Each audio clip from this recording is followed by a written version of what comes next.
Well, there was nothing random about Michael Jackson's music. As the Oscar-nominated director Spike Lee makes clear in his new documentary, Jackson was a perfectionist who liked to control every single aspect of his output. Bad 25 is a forensic exploration of Michael Jackson's 1987 blockbuster album Bad, which went on to sell over 45 million copies worldwide and included 5 consecutive US #1 singles, a record only recently beaten by Katy Perry. Bad followed 5 years after the phenomenally successful Thriller, and Jackson was determined that it should be as good, if not better. The album cemented his reputation as the biggest recording artist of the 1980s. Almost everyone who was involved in the making of the album is interviewed by Spike Lee for this documentary, from the session musicians to the producers, lawyers, dancers, singers, and film director Martin Scorsese, who made the music video for the title track of Bad.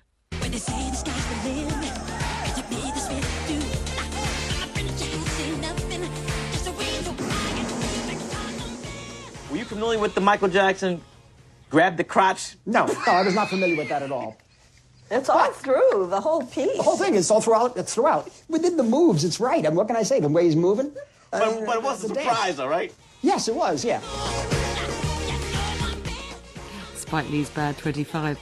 Well, Jacqueline Springer is a music critic. She's seen the film, and I put it to her that our image of Michael Jackson is so conditioned by the sad circumstances of his final years that it makes us forget his musical achievements. It does. I think that he's a polarising figure because of the accusations that, were levelled against him in the 90s and again in 2003, and then his subsequent acquittal. So the idea that anything that is sympathetic to him, even if it really explores and tries to analyse his artistry, will be deemed to be almost apologetic for some of the ills that many people feel he's guilty of.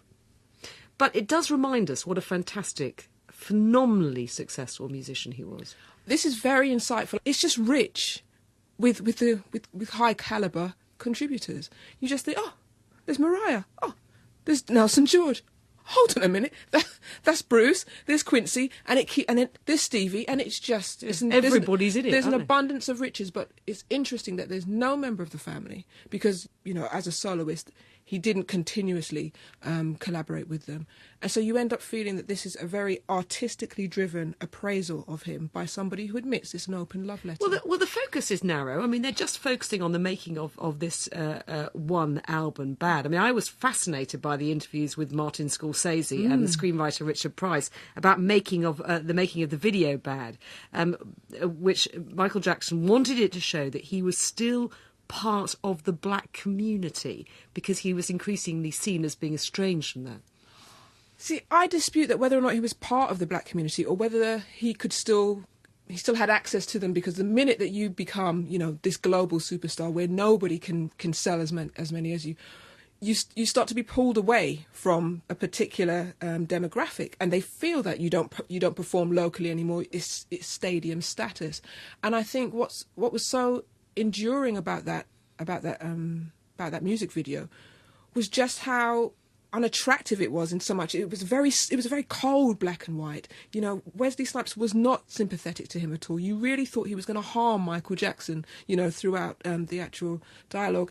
And then there's a knowing wit in it. Are you going to dance us to death and all of this sort of stuff? And it was appointment music video viewing, and it reminds you of that. I mean, you're a big fan. Did you learn anything from this film that you didn't know about Michael Jackson before? I think I was reminded, or I was reinformed, just how much of a perfectionist he was. I mean, who can actually understand the idea that you're competing with yourself on that level? So you want to exceed the statistics of being the greatest selling music maker of all time.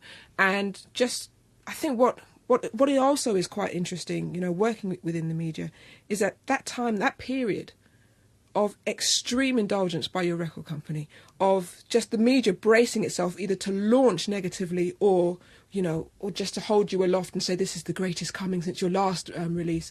Those days are over. You can completely deconstruct how you purchase albums now. No one's going to sell this much. The level of anticipation doesn't match, and I think it's telling that when Lisa Robinson from Vanity Fair tries to sum it up in contemporary times, she's talking about people like Gaga and Justin Bieber. It actually feels almost farcical. They're selling great numbers, But this is a different time. This is a different era. And just finally, you're reminded of that 80s era when you were either a Prince fan or you were a Michael Jackson fan. Yes, and Questlove from The Roots is absolutely right. You had to make a decision. You know, Prince was a musician, but this really shows you that Michael Jackson was a musician, but primarily he was a singer. Jacqueline Springer, thank you. And Spike Lee's Bad 25 is on BBC Two on December the 1st at 9:45 p.m.